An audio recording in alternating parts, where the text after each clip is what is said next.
What a glorious day it is when you're able to show these dirty propagandists for the disingenuous frauds and hypocrites that they are. Self-described comedians who were probably once funny but then sold their soul. They took the mortgage payment in exchange for spouting whatever bland lines they were fed. In a nutshell, they cheered on two boys being expelled from school for ranking girls on how attractive they are, yet these low-level mainstream comedians do this in almost every show that goes to air. Have you ever wondered, are hot murderers treated better in the courtroom than their dowdy counterparts? Even those accused of murder are more likely to be seen as less guilty if they also happen to be hot. Wow, those slow-mo shots are making me feel strange. A few months ago, Channel 10's The Project reported on and were highly critical of two kids from Yarra Valley Grammar School who made a list rating female students, sorting them into categories based on how hot they are. You know, the sort of thing that every human being who has blood pumping through their veins, male or female, has done at least once in their lives. The boys were expelled from the school, and presenters from The Project took the opportunity to express how disgusting it all was, milking the story over several segments across different shows. Now, if it were discovered that Channel 10 presenters themselves were guilty of making lists of people and ranking them on their attractiveness, then I guess they should be sacked from their jobs, right? Imagine that, presenters from The Project. Hypocrites? No, couldn't be, never. Let's have a look at some clips together and see what we can find. And Victoria Police are now involved in a sexism scandal that's engulfed an elite Melbourne private school. 3 boys at Yarra Valley Grammar have been suspended over a list that ranked female classmates based on their attractiveness. So here is, I think her name is Sarah Harris, reporting on the story. Looking all solemn in order to portray how serious the story is and to show how morally righteous she is. Mark, recently your school made quite a few headlines. Male students created an online poll to rank their female peers into categories.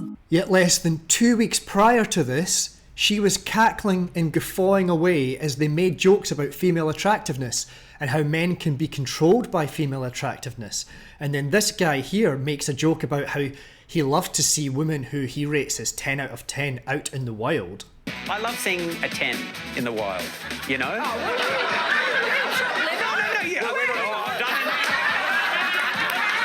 when was the last time, perchance, you saw a 10? It's happening as we speak. Are you lying to us because you find us unattractive? Yes. The Project on 10 and Template. So given that he rates some girls as a 10, that would suggest that there must be others he rates as 9s, 8s, 5s, 2s and 0s, which is exactly what the boys at the school did. Yet the other presenters, including Sarah here, find it all acceptable and hilarious. Just 2 weeks before those kids were expelled for doing the exact same thing. So you don't think women make lists? What do you think's happening every time somebody swipes on Twitter? They're rating you. They're saying whether you're worthy of taking to bed or not.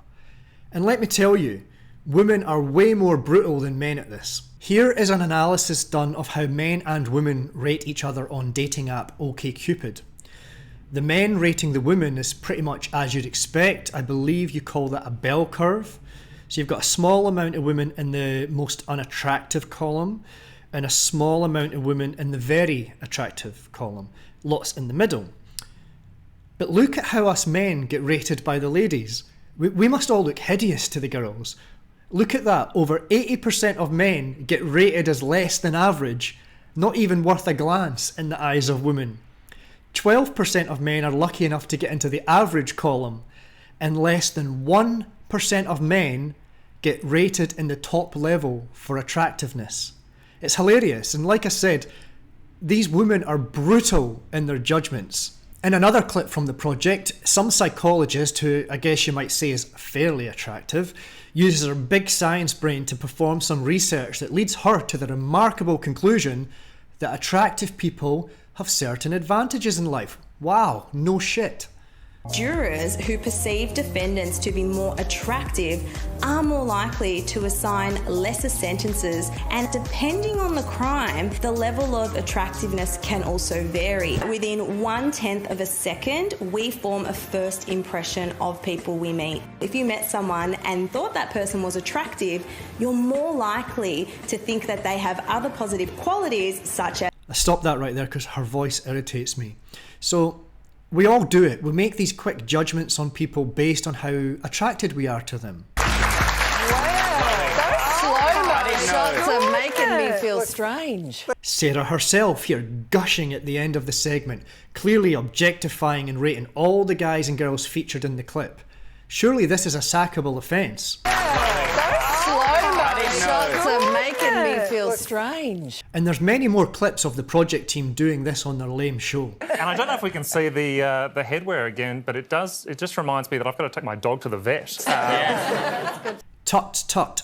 Fashion experts judging Lizzo on her appearance, and then they had a giggle over Lizzo looking like a turd. I'm so sorry, but why is Lizzo dressed as a turd? Isn't that what they would call racist?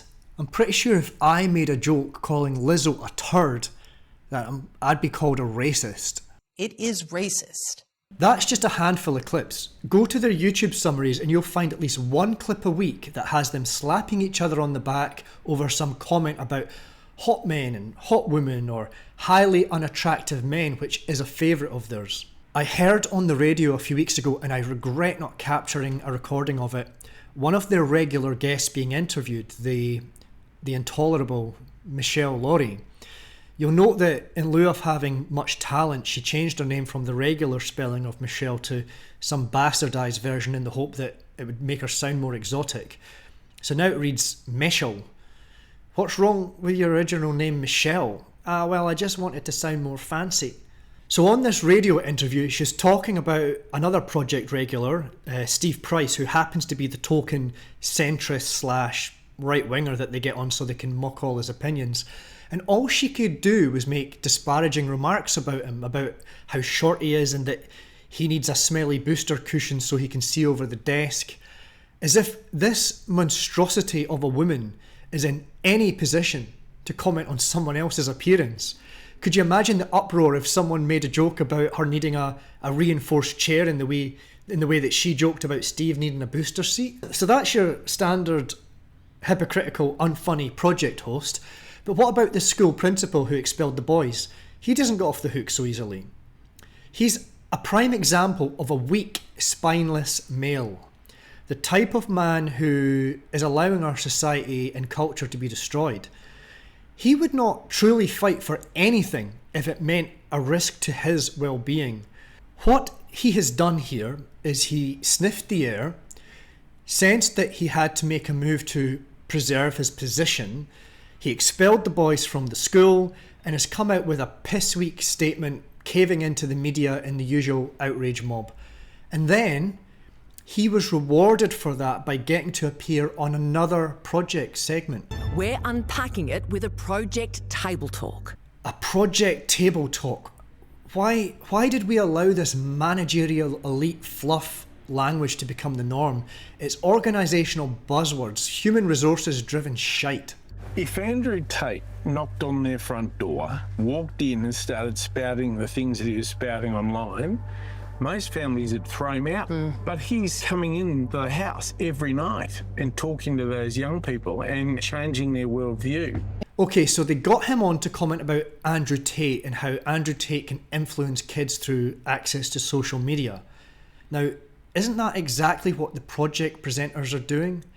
Coming in the house every night through the TV, talking to young people unopposed and changing their worldview? Perhaps some of what Andrew Tate says is damaging to the boys, but the project have given a platform to plenty of trash whose words rot the brains of young girls. So I wonder now, will this principal release a statement to criticise the project team on their sexist objectification of men and women? Okay, so what should the principal have done about the list that the boys made up? Students created an online poll to rank their female peers into categories: wifeys, cuties, mid, object, get out, and unrapeable. As far as I can see, the worst thing about this list the boys made was that the lowest label they gave to rank a girl was unrapeable. I mean, at worst, it's an edgy teenage joke. It's about as hilarious as your standard Waleed Ali comment. Basically, they're saying the girls are so hideous that they aren't even worthy of doing that to them. And I get it. Maybe that's a bit confronting to anyone reading that list. Maybe what the principal should have done was just pull the lads aside and said, look, I'm not going to dictate what you guys do in your spare time, but maybe be a little bit smarter about it, and certainly avoid using the word rape in your rating system. But you know, this is what most girls are saying about 80% of men. You men are not worthy, and you shall not receive my titty. Anyway, that's all I've got time for. The project are dirty, hypocritical propagandists, completely soulless beings, and that school principal is a I might write some piss-take emails later urging the school to make a public statement on why their principal appears on a show that objectifies and rates female attractiveness. You know, play their stupid fucking game against them.